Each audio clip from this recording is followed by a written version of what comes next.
Hello friends, मैं विनय निर्भीक। Friends, आपका एक बार फिर से हमारे चैनल पर स्वागत है। तो friends, RRB, NTPC and group D exam latest update, big breaking update. जी हाँ friends, big breaking update. Group D exam 25 March से ही, जैसा कि आप लोग जान रहे हैं, मैं अभी कल एक वीडियो डाला जिसमें मैं आप लोग को बताया था कि आपका जो ग्रुप डी एग्ज़ाम है जून लास्ट वीक से होगा और आपका एनटीपीसी भी मतलब आपका जून में ही हो जाएगा उससे पहले। लेकिन उसके बाद तमाम लोग कमेंट्स किए, अपने अपने ओपिनियन दिए, अपना अपना लिंक बताया, अपना अपना प्रूफ दिए, ये किए वो किए। तो बहुत से लोगों का कहना ये है कि ग्रुप डी एग्ज़ाम जो है बहुत पहले हो जाएगा क्योंकि उसको एनसीईआरटी करा रहा है, टीसीएस नहीं करा रहा है और एनसीईआरटी के पास ज़्यादा एग्जाम्स नहीं होते हैं, वो खाली है, तो क्यों इतना टाइम लेगा, आखिर वो तो जल्द से जल्द कराएगा हर हाल में। ठीक है, तो आप लोग की थिंकिंग सही है फ्रेंड्स, ठीक है। लेकिन इसके पीछे कुछ और भी रीजंस हैं, कुछ और भी लॉजिक्स हैं जिनको समझना ज़रूरी है कि क्या सच में ये पॉसिबल है कि नहीं है।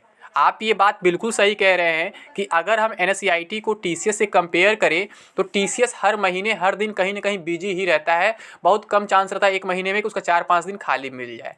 ठीक है, क्योंकि उसको एसएससी भी देखना है, उसको बैंकिंग भी देखना है, उसको अदर भी एग्जाम्स देखने हैं जो छोटे एग्जाम्स होते हैं जहाँ कम कम कैंडिडेट बैठते हैं, मान लीजिए 1,50,000, वो भी सब एग्जाम्स टीसीएस ही करा रहा है। मतलब अपने ऑल ओवर इंडिया में देखा जाए तो टीसीएस के अलावा कोई है ही नहीं इस लेवल का जो एग्ज़ाम्स इतना ज़्यादा कंडक्ट करा सके। एक दूसरी एजेंसी आती है एनटीए, तो वो कौन सा एग्ज़ाम्स कराती है जिसमें कैंडिडेट्स काफ़ी कम होते हैं और जिस एग्ज़ाम का रेपुटेशन काफ़ी अधिक होता है, यानी रेपुटेड ऑनलाइन एग्ज़ाम्स एनटीए कराती है। जैसे कि जेई मेंस हो गया, कैट वगैरह सब, मतलब जो अभी एनटीए करा रही है। और वो अभी उस आपका सीटेट भी एक बार हुआ था तो वो भी क्या है, एनटीए कराया था। अब कौन सा सीटेट याद नहीं, सीबीएसई का कौन सा नहीं, मतलब सीटेट भी 2 बार होता है शायद, ठीक है, तो अलग मैटर है, हमें उससे मतलब नहीं है। लेकिन जैसे आप जानते हैं अपने ऑल ओवर इंडिया में मैक्सिमम एग्जाम्स जो हैं टीसीएस ही कराती है, तो इस वजह से आप ये कह रहे हैं कि देरी होगा तो केवल एनटीपीसी में होगा, लेकिन ग्रुप डी में नहीं हो। ग्रुप डी 25 मार्च से हो जाए, क्योंकि बहुत से लोग पूरा डेट तक डिक्लेयर कर दिए थे। और ग्रुप डी मेडिकल स्टैंडिंग को लेकर भी आप लोग काफ़ी सवाल कर रहे हैं, जो कि मैं बता चुका हूँ क्या होने वाला है। जैसे बहुत से लोग डेट ये डिक्लेयर कर दिए थे कि 20 से 24 मार्च तक एनटीपीसी सीबीटी 2 हो जाएगा, 25 मार्च से ग्रुप डी हो जाएगा। तो ये फ्रेंड्स ये जानते हैं, ये आईटी सेल वाले होते हैं। मैं हमेशा कहता हूँ ये जैसे एक माहौल बनाते हैं, इलेक्शन टाइम चल रहा है, तो ऐसे बातों पर आपको ध्यान नहीं देना चाहिए। आपको खुद प्रैक्टिकली सोचना चाहिए, ठीक है, मतलब लॉजिकली सोचना चाहिए क्या ये बात पॉसिबल हो पाएगी। अभी तक जब रेलवे ने उस पर कोई काम नहीं किया है, वैसे आपको एक बात मालूम होगा, मैं शुरू से कहते आया हूँ कि रेलवे का क्या होता है, जब सीबीटी 1 रिजल्ट देता है, सीबीटी 2 उसके 20 से 50 दिन के भीतर कराता ही कराता है, ये मैक्सिमम होता है। ठीक है, अब कहीं अचानक कोई प्रॉब्लम आ गया, जैसे इस बार पर अचानक, मैं क्या बोला था कि अगर रिजल्ट डिक्लेयर नहीं होता है उससे पहले ये लोग एग्जाम पोस्टपोन कर देते हैं तो फिर क्या होगा, रिजल्ट पर भी रोक लग जाएगा, रिजल्ट नहीं आएगा, रिजल्ट भी यानी कि पोस्टपोन है कुछ दिन के लिए। लेकिन अगर ये लोग रिजल्ट पहले डिक्लेयर कर देते हैं उसके बाद ये लोग पोस्टपोनमेंट का डिसीजन लेते हैं तो फिर कोई इशू नहीं, रिजल्ट पहले ही आ जाएगा, फिर एग्जाम भले ही कितना लेट हो। और वही हुआ फ्रेंड्स कि रिजल्ट पहले उन्होंने दे दिया और बाद में पोस्टपोन नोटिस जारी किया। पोस्टपोन कंफर्म था, मैं शुरू से कह रहा था 100% था एकदम, उसमें कोई डाउट नहीं था कि आपके दोनों एग्जाम्स पोस्टपोन होने ही होने हैं, चाहे कुछ भी हो जाए, चाहे कोई भी लोग रीजन है तो कोई भी लॉजिक दे दे। या तो इलेक्शन का बहाना कर सकते थे, या तो कोविड का बहाना कर सकते थे, कुछ भी बहाना कर सकते थे, बट इन्हें पोस्टपोन करना था, मैं शुरू से कह रहा था। ठीक है, रीजन बहुत सारे थे, वो कोई भी रीजन दे सकते थे क्योंकि उन्हें पोस्टपोन करना ही था। तो यहाँ पे क्या है फ्रेंड्स, आप लोग इसे बोल रहे हैं कि ग्रुप डी 25 मार्च से, एनटीपीसी सीबीटी 2 जो है लेट हो जाएगा, यानी कि वो जून जुलाई तक जाएगा। तो एनटीपीसी के बारे में तो आप बिल्कुल सही करें, जून जुलाई तक जाएगा। हाँ, यहाँ भी कुछ लोग कह रहे हैं कि एनटीपीसी अप्रैल में हो जाएगा क्योंकि सीजल का एग्जाम 12-15 दिन होता है, 10 दिन होता है, सही बात होता है। लेकिन आप टीसीएस के बारे में कितना जानते हैं? अगर आप मेरा कल वाला वीडियो नहीं देखे, देख लीजिए, उसमें मैं अच्छे से एक्सप्लेन किया हूँ कि जैसे कि मान लीजिए आप 1 महीना बाद तत्काल एग्जाम कराना चाहते हैं तो आप टीसीएस कभी बुक नहीं कर सकते हैं, भले वो खाली हो चाहे ना हो। ठीक है, क्योंकि कोई भी प्रोसेस करने में बहुत लंबा टाइम लगता है। जब अभी तक एग्ज़ाम हमारा फरवरी में ही होने वाला था 14 या 15 फरवरी जो था, ठीक है, तो अब वो चेंज हो चुका है डेट। तो अब जब टीसीएस अपने अकॉर्डिंग जब खाली रहेगा तभी टाइम दे पाएगा। आप अचानक 1 महीने में टीसीएस को तैयार नहीं कर सकते हैं। वो जो फरवरी का डेट आया था वो महज आपको गुमराह करने के लिए था, मैं शुरू से कह रहा था उस टाइम में एग्ज़ाम नहीं होना था। ठीक है, और अचानक प्रोटेस्ट इतना ज़्यादा बढ़ गया कि उनको पोस्टपोन करना पड़ गया।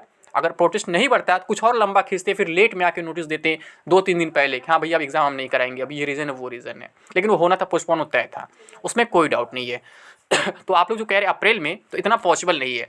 भले ही एग्ज़ाम लेट होने की वजह से लोग रिवाइज रिजल्ट को भी रोक दे, लेकिन एग्ज़ाम जो है पहले नहीं करा पाएंगे। जैसे जो लॉजिक आप लोग जोड़ रहे हैं कि अगर रिजल्ट 8-10 मार्च तक आ जा रहा है तो जो रेलवे का रूल आप ही बताए थे कि 20 से 50 दिन के भीतर CBT 2 हो जाता है, सही है।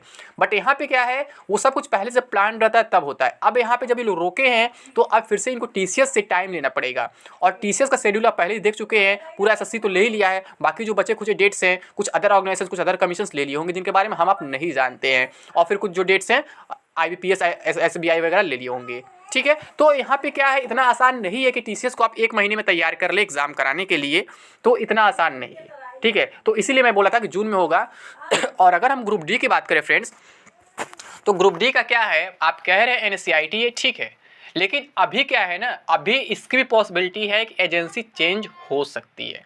जी हाँ फ्रेंड्स, एजेंसी चेंज हो सकती है। इसके लिए क्या करना होगा आपको, मैं आपको नेक्स्ट वीडियो में बताऊंगा। अगर आप ऐसा कुछ करते हैं तो पॉसिबिलिटी इसकी बहुत ज़्यादा बढ़ जाएगी कि एजेंसी चेंज हो जाएगी।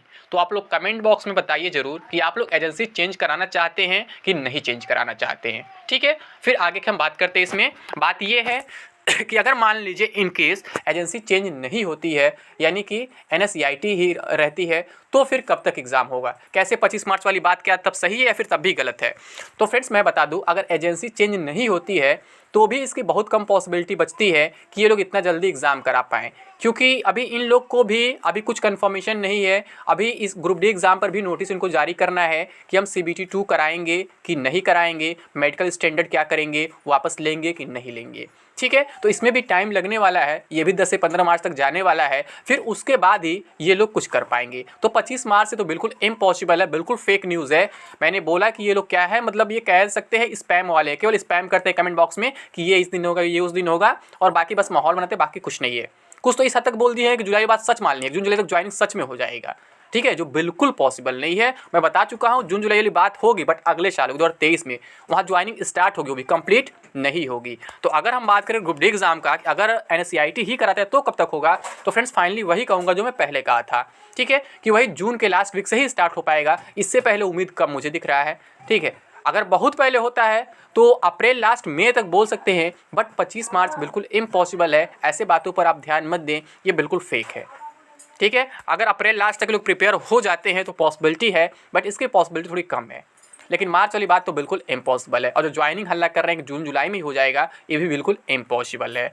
आप यही समझिए कि जून से पहले एग्ज़ाम होना ऑलमोस्ट इम्पॉसिबल है। ठीक है, 1-2% चांसेस हो सकते हैं, बट जून से पहले एग्ज़ाम नहीं होने वाले हैं, चाहे NTPC CBT 2 हो या फिर ग्रुप डी हो।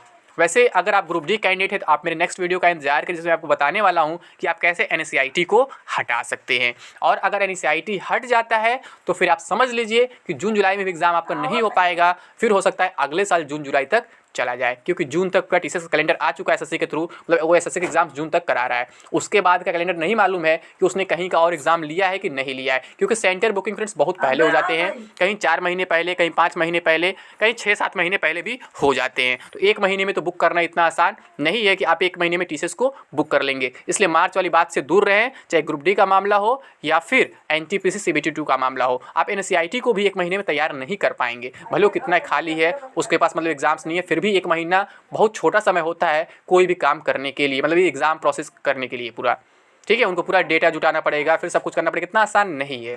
तो आप समझ सकते हैं कम से कम 2-3 महीने लगेंगे ही लगेंगे। और आप रेल मंत्री का इंटरव्यू भी देखे होंगे, मीडिया इंटरेक्शन भी देखे होंगे, वहाँ भी उन्होंने कहा था 2-3 महीने लगेंगे सब काम में। ठीक है, तो आप खुद अंदाज़ा लगा सकते हैं कि जून जुलाई से पहले कुछ होना नहीं है। ठीक है, तो उम्मीद करता हूँ आपकी बातें समझ में आ गई होंगी। तो अभी के लिए बस इतना ही। Thank you. जय हिंद, जय भारत।